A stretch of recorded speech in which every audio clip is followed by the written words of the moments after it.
Hola, bienvenidos a Buki. Hoy vamos a presentar el libro Cerebro de Pan, la devastadora verdad sobre los efectos del trigo, el azúcar y los carbohidratos. En 2011, un estudio realizado por Harris Interactive para la Fundación MetLife mostró que el 31% de las personas temen más a la demencia que a la muerte o al cáncer. Uno de los trastornos cerebrales más temidos es la enfermedad de Alzheimer, que deja a las personas incapaces de pensar, razonar y recordar.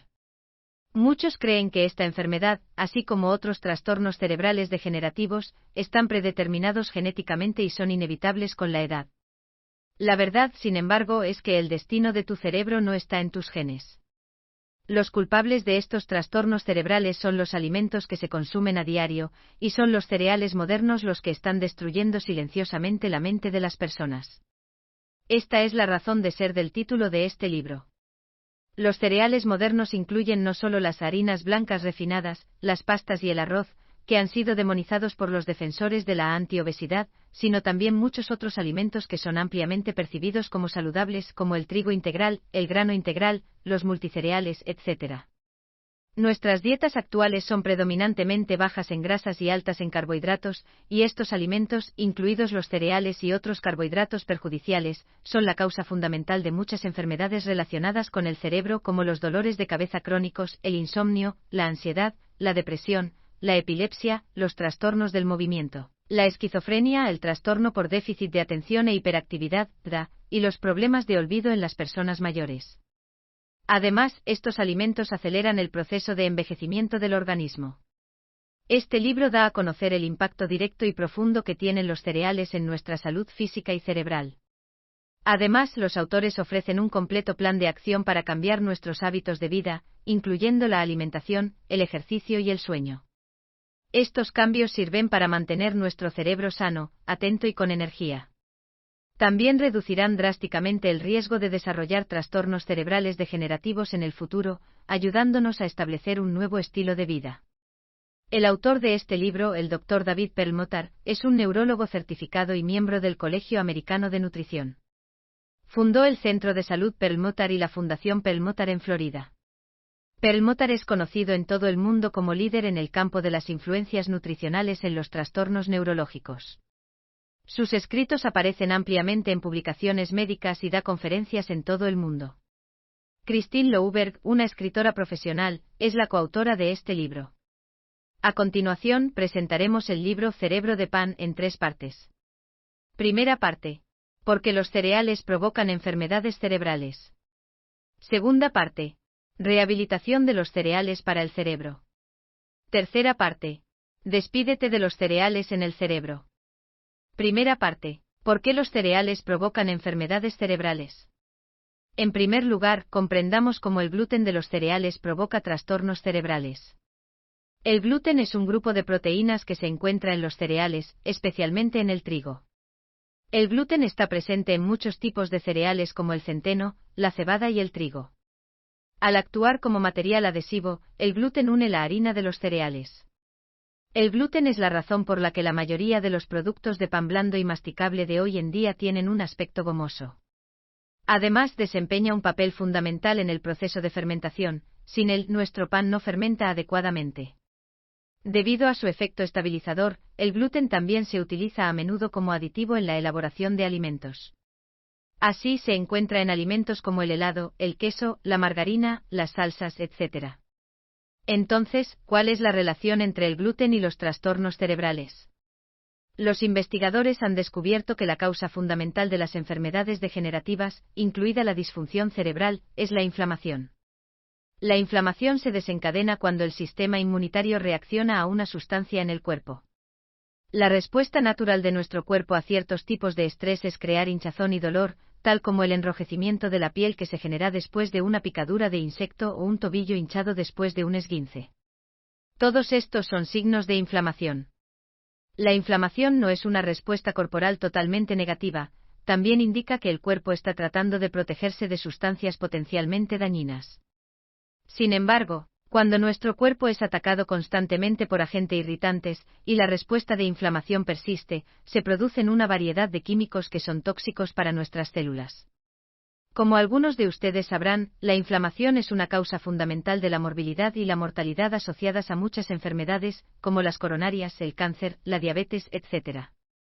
Sin embargo, lo que no se sabe demasiado es que también puede haber inflamaciones en el cerebro. Además, la inflamación cerebral está implicada en la enfermedad de Parkinson, la esclerosis múltiple, la epilepsia, el autismo, el Alzheimer y muchas otras dolencias. Como el cerebro no tiene receptores de dolor, no podemos sentir cuando está inflamado. El gluten es uno de los principales agentes irritantes en la vía inflamatoria que conduce al cerebro. Como citoquina inflamatoria, daña nuestro cerebro. El gluten está compuesto por dos grupos de proteínas, las gluteninas y las gliadinas. La gliadina se compone de 12 unidades diferentes más pequeñas, cualquiera de las cuales puede causar reacciones alérgicas que conducen a la inflamación. Una consecuencia de la inflamación del cerebro es la activación de los radicales libres en el organismo, los cuales aceleran el proceso de oxidación del cuerpo. En el momento en que los tejidos y las células oxidadas dejan de funcionar correctamente, pueden traer muchos riesgos para la salud.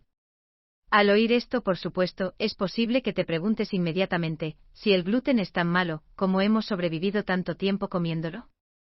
Perlmutter nos dice que esto se debe a que los granos que comemos hoy se encuentran muy alejados de los que entraron en nuestras recetas hace 10.000 años. Además, la producción moderna de alimentos nos permite cultivar granos con un contenido de gluten 40 veces superior al de los granos de hace unas décadas. Ahora que hemos aprendido cómo el gluten causa enfermedades cerebrales, vamos a examinar los efectos nocivos de los carbohidratos en el cerebro. En primer lugar, al igual que el gluten, una dieta rica en carbohidratos es uno de los principales irritantes en la vía inflamatoria que conduce al cerebro. De la misma manera, desencadena la inflamación y perjudica a nuestro cerebro. En segundo lugar, la ingesta de granos y carbohidratos provoca picos de azúcar en la sangre, lo que inmediatamente agota la serotonina, la adrenalina, la dopamina y otros neurotransmisores. Estos neurotransmisores son nuestros principales reguladores del estado de ánimo y del cerebro, y su agotamiento puede prender fuego nuestro cerebro. Muchos estudios han demostrado una correlación entre los niveles de glucosa en sangre y el deterioro de la memoria y las habilidades cognitivas. Por ejemplo, un estudio de la Universidad Nacional de Australia mostró que las personas cuyos niveles de glucosa en sangre se encontraban en el extremo superior del rango normal, corrían un riesgo mucho mayor de sufrir un encogimiento del volumen cerebral. En tercer lugar, un nivel elevado de azúcar en sangre puede dar lugar al inicio de una reacción denominada sacarificación. La sacarificación es un proceso biológico en el que la glucosa, las proteínas y ciertas grasas se mezclan, haciendo que los tejidos y las células del cuerpo se vuelvan rígidos e inelásticos. Aunque la sacarificación es un proceso biológico inevitable y natural, una dieta alta en carbohidratos acelerará dicho proceso. El tejido y las células del cerebro se vuelven rígidos con la sacarificación, así como altos niveles de sacarificación también pueden conducir al deterioro cognitivo. Tras la sacarificación de las proteínas, éstas se convierten en una fuente masiva de producción de radicales libres. A su vez, cuando hay un exceso de radicales libres en el cuerpo, estos se descontrolan, causando daños en los lípidos, las proteínas e incluso en el ADN y el ARN. Los estudios han demostrado que este tipo de daño tiende a ocurrir en las primeras etapas del deterioro cognitivo y que está directamente relacionado con la degeneración del cerebro. Además, el aumento de los niveles de glucosa en el organismo puede provocar la oxidación de las lipoproteínas de baja densidad, LDL. La LDL es una proteína de transporte con funciones esenciales. Su misión es captar el colesterol y transportarlo a las neuronas que realizan funciones críticas. Muchas personas perciben el colesterol como algo perjudicial para su salud. Sin embargo, muchos estudios científicos han confirmado que el colesterol desempeña un papel crucial en el mantenimiento de la salud y la función del cerebro. Por ejemplo, a principios del siglo XXI, investigadores de la Universidad de Boston estudiaron la relación entre el colesterol total y el rendimiento cognitivo. Según este estudio publicado en 2005, existía una correlación positiva significativa entre el colesterol total y las medidas de fluidez verbal, atención/concentración, razonamiento abstracto y un índice que medía múltiples dominios cognitivos. En términos de funcionalidad, el colesterol es el bloque básico de construcción de las membranas celulares, un nutriente cerebral vital, y el combustible esencial para las neuronas. También sirve como un poderoso antioxidante que protege al cerebro del daño de los radicales libres. La importancia del LDL que transporta el colesterol queda clara cuando entendemos lo crítico que es el colesterol para el cerebro. Sin embargo, como hemos mencionado anteriormente, los niveles elevados de glucosa en el cuerpo conducen a la oxidación de las LDL, lo que compromete su capacidad para transportar el colesterol al cerebro, conduciendo a una disfunción cerebral. Estamos expuestos a una gran variedad de carbohidratos en nuestras vidas, por lo que es importante saber cuáles son más beneficiosos y cuáles más perjudiciales. El libro señala que los alimentos elaborados con harina refinada, como el pan, los cereales y la pasta, los almidones, como el arroz, las patatas y el maíz, y los hidratos de carbono líquidos, como los refrescos, la cerveza y los zumos de frutas, son todos alimentos que pueden ser más perjudiciales para el cerebro, ya que desencadenan el mayor aumento de azúcar en sangre. Además, estos carbohidratos son más propensos a permitir la acumulación de grasa, lo que conduce a la obesidad. En cambio, los carbohidratos de las verduras de hoja verde, como el brócoli y las espinacas, están mezclados con fibra no digerible. Así, su descomposición es más lenta, lo que hace que la glucosa se libere en el torrente sanguíneo de forma lenta e incremental. Al igual que muchas verduras, el agua y la fibra de las frutas también diluyen el efecto del azúcar en sangre.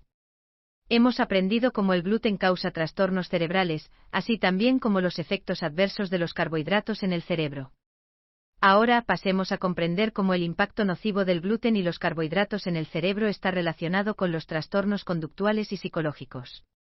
Según los datos de los Centros para el Control y la Prevención de Enfermedades, en 2013, aproximadamente 6,4 millones de niños estadounidenses de entre 4 y 17 años fueron diagnosticados con TDA, lo que refleja un aumento del 53% en la última década.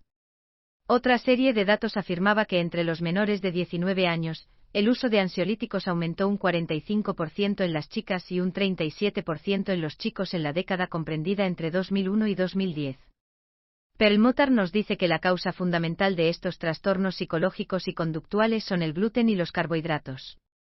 Perlmutter cuenta en su libro sobre algunos de los casos de sus pacientes. KM, una niña de 9 años, tenía los clásicos signos de TDA y mala memoria.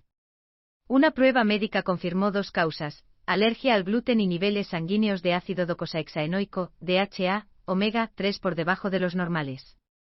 Perlmutter prescribió a KM una dieta sin gluten y suplementos de DHA y limitó severamente la ingesta de bebidas. Al cabo de un tiempo, el estado de KM mejoró notablemente. KJ, una niña de 5 años, era otra de sus pacientes. A ella se le había diagnosticado el síndrome de Tourette, un tipo de trastorno del espectro de tics caracterizado por movimientos repentinos, repetitivos y no rítmicos y tics motores, y expresiones verbales que involucran grupos musculares discretos. Se desconoce la causa exacta de esta anomalía neurológica. Aún así, Perlmutter descubrió en el historial médico de KJ que uno de sus síntomas antes de la aparición de la enfermedad era la diarrea, síntoma que había continuado. Por ello, Perlmutter le hizo una prueba de sensibilidad al gluten y confirmó que tenía esa alergia. Tras someterla a una dieta sin gluten durante algún tiempo, los síntomas de KJ se aliviaron en gran medida. También existe una relación entre el gluten y el autismo. Aunque el autismo es ahora un trastorno infantil común, no hay tratamientos ampliamente aplicables ni cura. Según Perlmutter, enfermedades como el autismo, la esquizofrenia y el trastorno bipolar comparten una característica subyacente que hemos mencionado antes: la inflamación. Además, parte de esta inflamación podría ser simplemente el resultado de malas elecciones dietéticas que causan alergias. Aunque este punto sigue siendo discutible, algunas personas con autismo han experimentado un alivio de los síntomas tras eliminar el gluten, el azúcar y los productos lácteos de su dieta. En un caso especialmente notable, se descubrió que un niño diagnosticado de autismo grave también padecía la enfermedad celíaca, una forma extrema de alergia al gluten, que le impedía absorber los nutrientes. Sus síntomas disminuyeron cuando adoptó una dieta sin gluten. Además, existe una relación entre el gluten y la depresión. En 2007 se llevó a cabo un amplio estudio en Suecia para explorar el riesgo de depresión en pacientes celíacos y el riesgo de enfermedad celíaca en pacientes deprimidos. Los resultados mostraron que los pacientes celíacos tenían un 80% más de riesgo de depresión. La enfermedad celíaca es una forma extrema de alergia al gluten que daña el intestino delgado, y está acompañada de diarrea y dolor abdominal. Entonces, ¿cómo se relaciona la depresión con un intestino dañado? Cuando el revestimiento intestinal está dañado por la enfermedad celíaca, los intestinos serán menos efectivos para absorber los nutrientes esenciales que necesita el cerebro. Además, la gran mayoría de las hormonas del bienestar se producen alrededor de los intestinos. De ahí que los científicos llamen a estos órganos el segundo cerebro. Perlmutter también revela en su libro cómo es la relación entre los trastornos psicológicos, como la esquizofrenia y el trastorno bipolar, y la alergia al gluten. Las personas que sufren este tipo de enfermedades mentales también suelen presentar sensibilidad al gluten. Además, muchos estudios han demostrado una mejora significativa en estos pacientes tras adoptar una dieta baja en carbohidratos y alta en grasas. Con esto concluye el contenido de la primera parte. Hagamos una recapitulación. Hemos aprendido cómo es que el gluten de los cereales provoca trastornos cerebrales. La causa fundamental de las enfermedades degenerativas, incluyendo a la disfunción cerebral, es la inflamación, y el gluten es el agente irritante más importante en la vía inflamatoria que conduce al cerebro. Como citoquina inflamatoria, daña nuestro cerebro. Además, dado que la fabricación moderna de alimentos nos permite cultivar cereales con un contenido de gluten 40 veces superior al de hace unas décadas, el gluten está causando un daño más importante en la era actual. También aprendimos sobre los efectos nocivos de los carbohidratos en el cerebro. En primer lugar, al igual que el gluten, una dieta alta en carbohidratos es el irritante más importante en la vía inflamatoria que conduce al cerebro, y por lo tanto desencadena su inflamación. En segundo lugar, la ingesta de granos y carbohidratos provoca picos de azúcar en la sangre, que agotan los neurotransmisores que regulan nuestro estado de ánimo y nuestra mente. En tercer lugar, el alto nivel de azúcar en sangre inicia la sacarificación. Los niveles elevados de sacarificación también pueden provocar un deterioro cognitivo. Por último, los niveles elevados de glucosa en el cuerpo conducen a la oxidación de las LDL y reducen la capacidad de estas de transportar el colesterol al cerebro. Esto conduce entonces a una disfunción cerebral. Por último, hemos aprendido que los trastornos mentales y del comportamiento como el TDA, el autismo, la depresión y la esquizofrenia, entre otros, están asociados a la alergia al gluten. Gracias por escuchar. Compruebe el enlace de abajo para desbloquear el contenido completo.